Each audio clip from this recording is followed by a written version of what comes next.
data, semua ini dihandle oleh si business service component ini. Kemudian untuk masalah validasi dan business logic juga ada berbagai macam yang bisa kita gunakan untuk business service, yaitu ada ADF business component, kemudian GPA entity, web service, ataupun kita bisa menggunakan Java class biasa.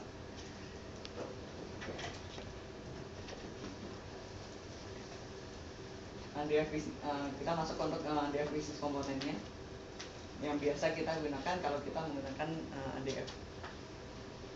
Di sini dia support untuk menyediakan interaksi antara aplikasi dengan datanya. Kemudian dia juga mensupport untuk eksekusi business logicnya. Dia mapping langsung ke dalam data source, dan untuk proses konfigurasinya dia ADFBC ini wizard based. Jadi seperti demo yang tadi saya demokan, kita tinggal dia udah ada wizardnya, kita tinggal create connection, kemudian next pilih tabelnya yang mana, semuanya wizard based, bukan berupa coding. Kemudian dia juga sudah memiliki predefined Java methodnya. Jadi misalkan untuk function untuk create, update, delete, semua predefined method itu sudah available. Kemudian kita bisa expose application modulnya sebagai service, dan dia based on standar Java dan XML.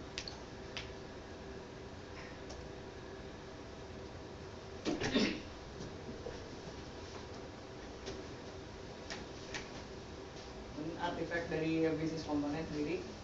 Jadi ini misalnya tadi database, kita memiliki tabel, ada tabel customer, order, dan line item. Di sini masing-masing tabel ini akan merefleksikan satu entity object. Jadi relasinya bantuan antara tabel dengan entity object. Nah, setelah kita memiliki yang namanya entity object, biasanya di tabel kita memiliki association, relasi antara tabel. Di sini kita gambarkan melalui view object dan view link. Jadi view ini biasanya apa yang kita query biasanya kita tampilkan di dalam view object ini. Jadi misalkan select bintang from employee where employee ID sama 123, semua hasilnya ini ada di dalam view ini. Kemudian di sini ada yang namanya application module. Application module ini adalah gabungan antara view link asosiasi dengan si entity objeknya.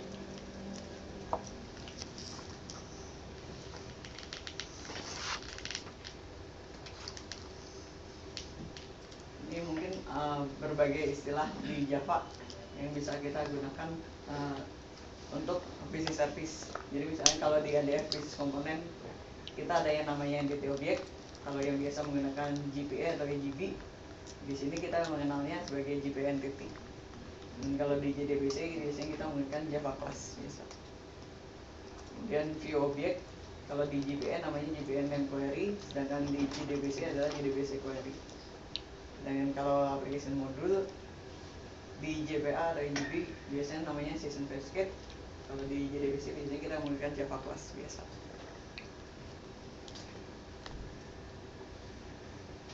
Nah, ini contoh masuk ke entity objeknya. Misalnya kita punya tabel customer dengan fieldnya ada ID, name, status, email. Di sini di entity objeknya dia akan memiliki satu objek namanya customer entity object. Misalnya customer IO, dia memiliki atribut yang sama dengan field yang ada di database. Nah, di sini misalkan status ini kita bisa tambahkan validasinya. Misalnya status ini listnya harus ada gold, silver, dan platinum. Dia tidak bisa menampung value yang lain. Kita bisa tambahkan validasi di sini.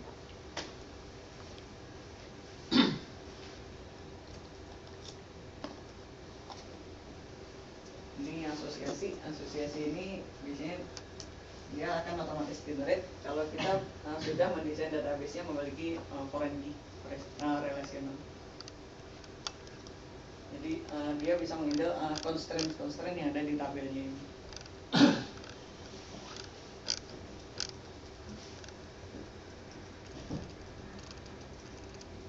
Di asosiasi ini kita juga bisa mendefinisikan validasi dan list of value. Jadi misalnya kayak tadi status, kita kan hubungan dengan ada misalkan ada tabel status sendiri.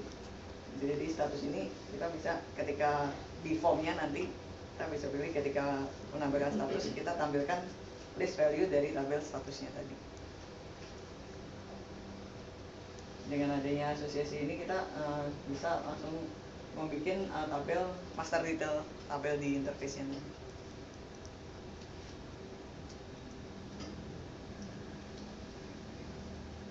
Sini kita bisa membuat validasi. Jadi misalkan tadi ada tabel employee, di sini kita bisa tambahkan validasi. Misalkan ingin compare atau misalkan ada range, di sini ada salary, kita bisa tambahkan validasi range salary-nya terus berapa sampai berapa. Kita bisa tambahkan di validasi di sini. Kalau itu hardcode ya? Kenapa? Hardcode tuh berarti. Kalau yang dia bisa hardcode, kita bisa tambahkan kayak kirim parameter. Itu bisa. Dari query gitu. Di query bisa. Jadi misalnya kita kirim value dari field yang lain, kita masukkan ke sini, itu bisa.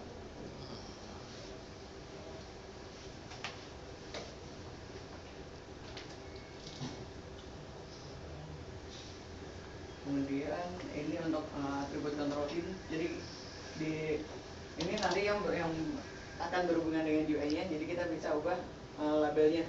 Misalnya di sini headbed, kita ubah di label UI-nya nanti adalah on. Kemudian tipe datanya apa, format kalendernya seperti apa, kita bisa atur di parameter di sini. Kemudian tooltip-nya, jadi misalnya kalau field itu didekatin akan muncul semacam tooltip. Kayak misalkan kalau tanggal formatnya harus begini.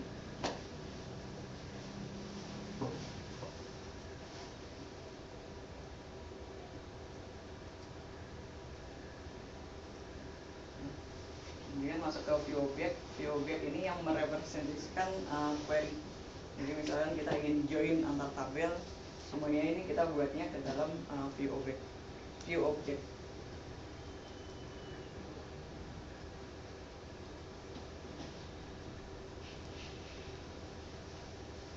Ini perbedaan antara view object dan read only view object yang tadi saya gambarkan. Jadi misalkan di sini kita ada tabel, di sini tabel akan otomatis mapping dengan entity object. Kalau view object di sini kita melakukan query yang kita ambil dari entity object-nya. Hasilnya sama. Kalau sedangkan yang read only view, kita query-nya langsung ke dalam database-nya langsung, bukan melalui view entity object.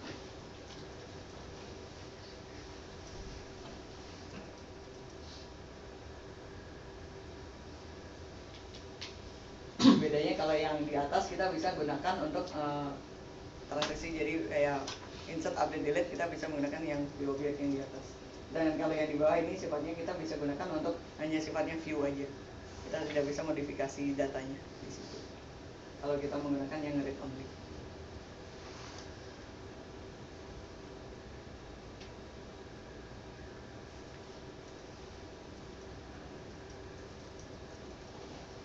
Ini contoh untuk penggunaan query-nya.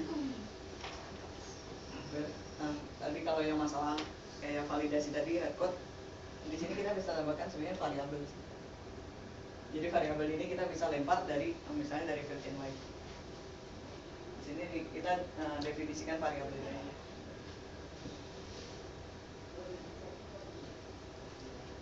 Jadi value-nya di sini kita bisa pilih literal atau expression. Jadi kalau value-nya langsung diisi value-nya angka langsung, mau hardcode kita gunakan literal biasa. Tapi kalau mau dia ambil dari parameter yang lain dinamis, kita biasanya pakainya expression.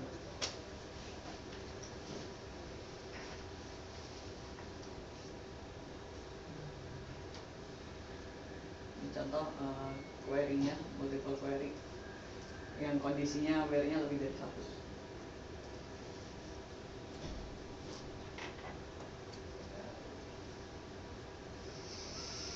Kemudian untuk join, dia juga support untuk linking view object. Kemudian untuk master detail ini kalau secara default dia cuma support satu master satu detail. Dan kalau biasanya di database tabel A hubungan dengan tabel B, kemudian dia punya detail lagi di tabel C, biasanya kita bikin joinnya dua-dua dulu sih. Ini master detailnya ini, kemudian yang tabel berikutnya dia jadi master untuk detail tabel berikutnya. Nah, kalau kita sudah menambahkan link untuk masing-masing tabel tadi, baru ketika kita drag ke UI-nya, dia otomatis 3 tabel tersebut akan sudah menjadi master detail.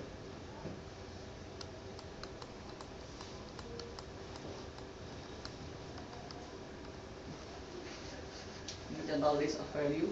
Jadi contohnya kayak tadi status, kita bisa masukkan data source untuk listnya apa, kita mau ambil atribut yang mana untuk jadi list value-nya. Ini view-nya apa, kemudian value-nya apa.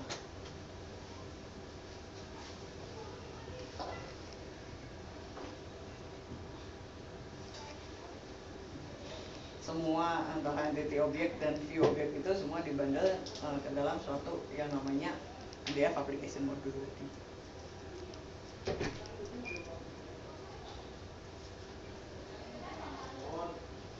DF application module ini dia yang mengontrol koneksi ke database dan semua keep track semua perubahan yang terjadi pada database.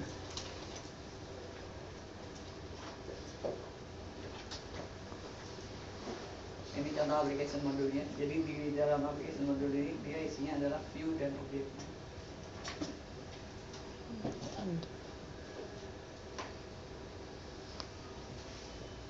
Selain itu dia juga ada metode-metode yang otomatis di generate ketika kita create business service. Jadi kalau di atas itu ada view, kemudian ada parameternya.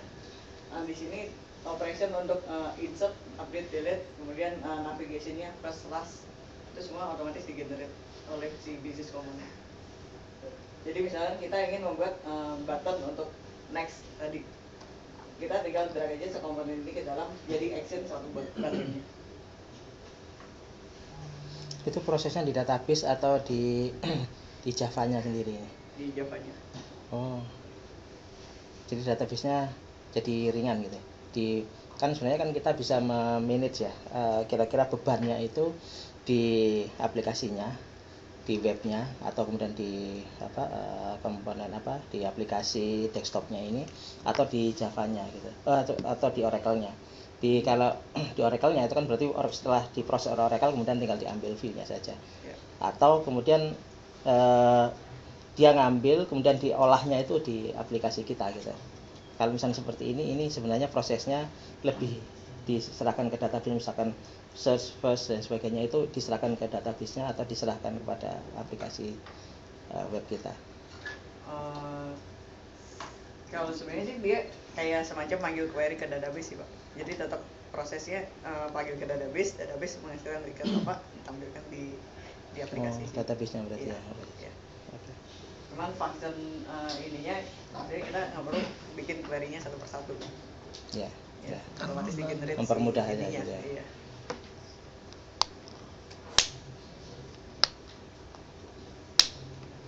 Kemudian yang ADFBC ini dia disupport, dia otomatis akan menggenerate XML file, metadata file. Dan ketika kalau ingin kita